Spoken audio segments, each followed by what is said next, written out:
Hi hello every one. இந்த video மூலிமா நாம் ஃபுல்லி ஆட்டோமேட்டிக் ஸ்டார் டெல்டா ஸ்டார்டரை பற்றி தான் பார்க்க போகிறோம்.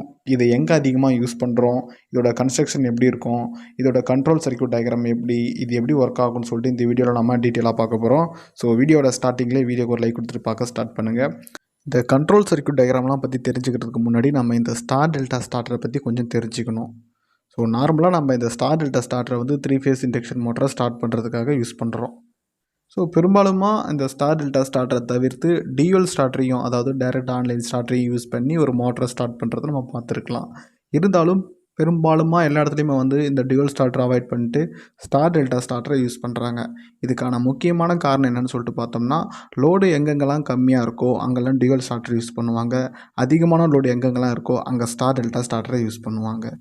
ஸோ இந்த ஸ்டார் டெல்டா ஸ்டார்டரை யூஸ் பண்ணுறதால என்ன அட்வான்டேஜ் நடக்குன்னு சொல்லிட்டு பார்த்தோம்னா, டியூவல் ஸ்டார்டரால் ஸ்டார்டிங் கரண்ட்டை வந்து ஒரு குறிப்பிட்ட அளவு தான் லிமிட் பண்ண முடியும். இதுவே ஸ்டார் டெல்டா ஸ்டார்டரை யூஸ் பண்ணுறது மூலயமா அந்த ஸ்டார்டிங் கரண்ட்டை வந்து ரெடியூஸ் பண்ணலாம். இதனால் மோட்டரோட லைஃப் டைம் வந்து இன்க்ரீஸ் ஆகும். அந்த வைண்டிங்ஸ்லாம் சீக்கிரமாக வந்து அஃபெக்ட் ஆகிறது வந்து தடுக்கப்படுது. அதனால தான் வந்து டியூவல் ஸ்டார்டர் யூஸ் பண்ணாமல் ஸ்டார் டெல்டா ஸ்டார்டரை வந்து நம்ம யூஸ் பண்ணுறோம். அடுத்த விஷயம், இந்த ஸ்டார் டெல்டா ஸ்டார்டரில் 2 டைப் இருக்குது. ஸோ ஃபஸ்ட்டு டைப் பார்த்தோம்னா semi automatic star delta starter, இன்னொன்று fully automatic star delta starter. இந்த வீடியோவில் நம்ம ஃபுல்லி ஆட்டோமேட்டிக் ஸ்டார் டெல்டா ஸ்டார்டரை பற்றி தான் பார்க்க போகிறோம். நம்ம டியூவல் ஸ்டார்டரை யூஸ் பண்ணி ஒரு 3 ஃபேஸ் இண்டக்ஷன் மோட்டரை ஸ்டார்ட் பண்ணணும்னு நினச்சா நம்ம ஸ்டார்ட் புஷ் பட்டனை மட்டும் ப்ரெஸ் பண்ணால் போதும், அது வந்து ஸ்டார்ட் ஆகும். இதுவே ஸ்டார் டெல்டா ஸ்டார்டராக இருந்துச்சுன்னா நம்ம ஸ்டார்ட் புஷ் பட்டனை ப்ரெஸ் பண்ண உடனே அந்த மோட்ரு வந்து ஸ்டார்ட் ஆகும். ஸோ ஸ்டார்ட் ஆகிறப்ப அந்த மோட்டருக்கு போகிற சப்ளை வந்து ஸ்டார் கனெக்ஷன் சப்ளை தான் போகும், டெல்டா கனெக்ஷனில் சப்ளை போகாது. ஸோ டெல்டா கனெக்ஷனில் சப்ளை போச்சுன்னா என்ன ஆகுன்னு சொல்லிட்டு பார்த்தோம்னா, அந்த மோட்டரோட வைண்டிங்ஸ் வந்து சீக்கிரமாக டேமேஜ் ஆக சான்ஸ் இருக்குது. அந்த மோட்டரோட லைஃப் டைம் வந்து இதனால் குறையும். ஸோ இதுக்கான காரணம் பார்த்தோம்னா, நம்ம இந்த ஸ்டார் டெல்டா ஸ்டார்டரை வந்து எப்பயுமே அதிகமாக லோடு எங்கே தேவைப்படுதோ, ஸ்டார்டிங் கரண்ட் அதிகமாக எங்கே தேவைப்படுதோ அங்கே தான் வந்து யூஸ் பண்ணுவோம். ஸோ லோடு அதிகமாக இருக்கிற காரணத்தால் நம்ம டெல்டா கனெக்ஷன் மூலிமா சப்ளை கொடுத்தா அந்த மோட்டரோட வைண்டிங்ஸ் வந்து சீக்கிரமாக டேமேஜ் ஆகும். ஸோ இதை அவாய்ட் பண்ணுறதுக்காக அந்த மோட்ரு ஸ்டார்ட் ஆகிற டைமில் மட்டும் டெல்டா கனெக்ஷனில் கனெக்ட் பண்ணாமல் ஸ்டார் கனெக்ஷனில் நம்ம வந்து சப்ளை கொடுக்குறோம். அப்படி சப்ளை கொடுக்கறது மூலிமா இந்த டேமேஜ் ஆகிறத வந்து நம்ம அவாய்ட் பண்ணுறோம். ஒன்ஸ் அந்த மோட்டர் வந்து 80% ஸ்பீடுக்கு மேலே ரன் ஆக ஆரம்பித்த உடனே நம்ம ஸ்டார் கனெக்ஷனை கட் பண்ணிட்டு டெல்டா கனெக்ஷன் மூலியமாகவே சப்ளை கொடுக்குறோம். ஸோ இதை தான் வந்து ஸ்டார் டெல்டா ஸ்டார்டர்னு சொல்கிறோம். ஸோ ஏற்கனவே சொன்ன போல் இந்த ஸ்டார் டெல்டா ஸ்டார்டரில் 2 டைப் ஸ்டார்டர் இருக்குது. ஒன்று செமி ஆட்டோமேட்டிக் ஸ்டார்டர், இன்னொன்று fully automatic starter. So fully automatic ஸ்டார்டரில் வந்து இந்த ஸ்டார் டு டெல்டா கனெக்ஷன் மாறுறதுக்கு நம்ம எந்த விதமான மேனுவல் ஆப்ரேஷனும் பண்ண வேணாம். நம்ம ஸ்டார்ட் புஷ் பட்டனை ப்ரெஸ் பண்ணால் அதில் இருக்க டைமர் அது மூலிமா டைம் சேஞ்ச் பண்ணி அதுவே ஸ்டார் கனெக்ஷன்லேருந்து டெல்டா கனெக்ஷனுக்கு மாறிடும். இதுவே நம்ம semi automatic star delta starter use பண்ணுறது மூலிமா அந்த மோட்ரு ஆன் ஆகும்பொழுது ஸ்டார் கனெக்ஷனில் தான் ஆன் ஆகும். ஸோ ஒன்ஸ் 80% மேலே ஸ்பீடு பண்ணோடனே டெல்டா கனெக்ஷனுக்கு மாறும். ஸோ இதை வந்து மேனுவலாக நம்ம தான் வந்து புஷ் பட்டனை ப்ரெஸ் பண்ணி அந்த டைமை வந்து வேரி பண்ணுற மாதிரி இருக்கும். ஸோ நம்ம ஸ்டார்ட் பண்ணும்பொழுது அந்த மோட்ரு வந்து ஸ்டார் கனெக்ஷனில் ஸ்டார்ட் ஆகும். ஸோ நம்ம கை எடுத்துகிட்ட பிறகு தான் அந்த மோட்ரு வந்து டெல்டா கனெக்ஷனுக்கு மாறும். ஸோ நம்ம எப்போ கை எடுக்கணும்னா அந்த மோட்ரு வந்து ஒரு 80% ஸ்பீடுக்கு மேலே ஸ்டார்ட் ஆகிடுச்சு அப்படின்னு தெரிஞ்சால் அதுக்கப்புறம் நம்ம ஸ்டார் கனெக்ஷனை கட் பண்ணிடலாம். ஸோ கட் பண்ண உடனே அது ஆட்டோமேட்டிக்காக டெல்டா கனெக்ஷனுக்கு மாறிடுது. இதுதான் ஃபுல்லி ஆட்டோமேட்டிக் ஸ்டார் டெல்டா ஸ்டார்டரோட கண்ட்ரோல் சர்க்யூட் டயக்ராம். வழக்கம் போல் இதில் இருக்க முக்கியமான எக்யூப்மெண்ட்ஸை ஃபஸ்ட்டு பார்த்துருவோம். ஸோ நம்ம இங்கே யூஸ் பண்ணிக்கிறது 3 ஃபேஸ் இண்டக்ஷன் மோட்டார். அதோட ஸ்டேட்டர் வைண்டிங், ரோட்டார் வைண்டிங் இருக்குது. ஸோ இந்த ஸ்டேட்டர் வைண்டிங்கும் ரோட்டார் வைண்டிங்கும் சப்ளை கொடுக்கறதுக்காக இங்கே ஒரு ஸ்டார்ட் புஷ் பட்டன் யூஸ் பண்ணியிருக்கோம், ஒரு ஸ்டாப் புஷ் பட்டனும் யூஸ் பண்ணியிருக்கோம். இதை தவிர்த்து ஓவர்லோட்லேருந்து ப்ரொடெக்ட் பண்ணுறதுக்காக ஓவர்லோட் ரிலே யூஸ் பண்ணியிருக்கோம். அடுத்ததாக இதில் 3 கான்டாக்ட் யூஸ் பண்ணியிருக்கோம். ஸோ எம்எஸ்டி, எம்ன்றது மெயின் கான்டாக்ட் எம், எஸ்ன்றது ஸ்டார் கனெக்ஷன் கான்டாக்டு, டின்றது டெல்டா கனெக்ஷன் கான்டாக்டு. இதை தவிர்த்து கேபிட்டல் டீன்னு சொல்லிட்டு ஒரு ஆன் டிலே டைமரை யூஸ் பண்ணியிருக்கோம். So semi automatic star delta ஸ்டார்டருக்கும் இந்த ஃபுல்லி ஆட்டோமேட்டிக் ஸ்டார் டெல்டா ஸ்டார்டருக்கும் இருக்க ஒரே டிஃப்ரென்ஸு இந்த டைமர் மட்டும்தான். செமி ஸ்டார் டெல்டா ஸ்டார்டரில் பார்த்தோம்னா மோட்டரை நம்ம புஷ் பட்டனை ப்ரெஸ் பண்ணிக்கிட்டு இருக்க வரைக்கும் அது ஸ்டாராக ஒர்க் ஆகும். ஸோ புஷ் பட்டன்லேருந்து கை எடுத்துட்டால் அது வந்து டெல்டா கனெக்ஷனாக ஒர்க் ஆகும். ஆனால் இதில் நம்ம டைமர் யூஸ் பண்ணுறதால இந்த டைமரில் வந்து நம்ம டைம் செட் பண்ணி வச்சா போதும். ஸோ டைம் செட் பண்ணி வைக்கிற வரைக்கும் அது வந்து ஸ்டார் கனெக்ஷனாக வந்து ஒர்க் ஆகும். ஒன்ஸ் அந்த டைமை ரீச் பண்ணிடுச்சுன்னா, எக்ஸாம்பிளுக்கு ஒரு 2 செகண்ட் வைக்கிறோன்னா அந்த 2 செகண்டுக்கு மேலே அதுவே ஆட்டோமேட்டிக்காக வந்து டெல்டா கனெக்ஷனுக்காக மாறிடும். ஸோ இதுதான் இதில் இருக்க மெயின் அட்வான்டேஜ். இந்த செமிக்கும் இந்த ஃபுல்லி ஆட்டோமேட்டிக் ஸ்டார்டருக்கும் இல்லை டிஃப்ரெண்ட்டும் இதான். வழக்கம் போல் இந்த main கான்டாக்ட்டுக்கு auxiliary கான்டாக்டாக M1 M2 M3 M4ன்னு சொல்லிட்டு 4 ஆக்சிலரி கான்டாக்ட் இருக்குது.